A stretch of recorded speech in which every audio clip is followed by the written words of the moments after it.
গোৱালপাৰাৰ পৰা ৰফিকুল ইছলাম ছাৰ বুলি পৰিচয় দিছে। সি আহি আমাৰ ইয়াতে মানে বাহৰ পাতৰ নিচিনা হৈছে, মানে সপ্তাহত দেওবাৰকৈ আহে।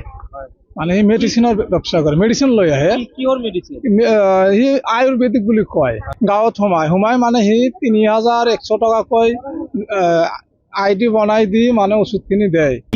কি বেমাৰৰ ওষুধ দিয়ে? মানে সি গোটেইখিনি নকয়, মানে এইটো মানে আপুনি সুস্থ হ'ব লাগে, মানে অলপ মোটা হ'ব লাগে, চুগাৰৰ এইবিলাক কয়।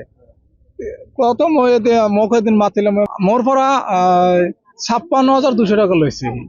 এনেকুৱা কিমান জনৰ? ইমান ১৫০জন মানুহৰ পৰা লৈছে ৩,১০০ কৰি, ১৫50 টকা কৰি লৈছে। আৰু আজি কি হলে আপোনাৰ? আজি কি হ'ল মানে সি মানে মোক ক'লে, আপুনি একটা ফ্ৰেঞ্চাইজ ID লওক, আপোনাক একটা অফাৰ দিম। মই অফাৰ দিম, মোৰতো ইমান টকা নাই, কেনেকৈ ফ্ৰেঞ্চাইজ ID ল'ম? আমালৈকে আছো নহয়। ফ্ৰেঞ্চাইজ ID কিমান? বোলে ৫০,০০০ টাকা। মই ক'লো যে ৫০,০০০ টাকাটো মোৰ নাই। লওক আপনি ৪-৫ মান্থ লওক, আপনি ৫০,০০০ টাকা, আপনি ১,০০,০০০ টাকা হবে।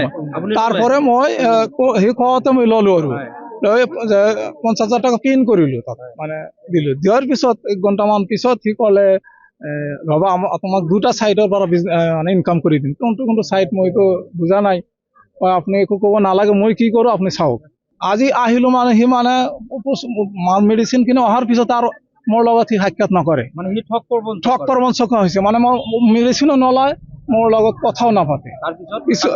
তাৰপিছত আহিলে আমাৰ ইয়াত, আমি কোৱাতে ক'লো যে আপুনি আমাক ফোনো নকৰে, মেডিচিন কিনিব আছে, মেডিচিনো নিনিয়ে। মই কেনেকৈ চলাম? আপুনি ক'লে মাহত 3-4-5-6 বাৰ ৰটেশ্যন হ'ব, আপোনাৰ 7-8 হাজাৰ টাকা ঘৰতে বহি পাব। আপুনি কি কৰি আছে? আপোনাৰ আৰু 60,000 টকা মানে পিন কৰিব লাগিব।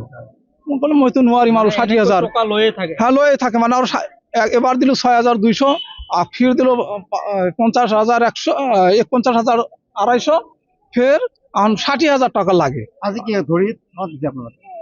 আজি মানে আমার আপনি মেডিসিন খিনি লৈ যাওক, মোক পয়সাখিনি দিয়ক। আপনি যি কৈছে সেইটো একো নাই, মানে বেলেগ মানে উল্টা পাল্টা কৈ আছে। আমার পয়সাখিনি আমাক ঘূৰাই দিয়ক, আমরা টকা নামি লওক। কি টকা নিদিব? আৰু বেলেগ বহুত মাইকী মানুহৰ পৰা লৈছে। লোৱাৰ পিছত ইয়াত দিব লাগিব টকা।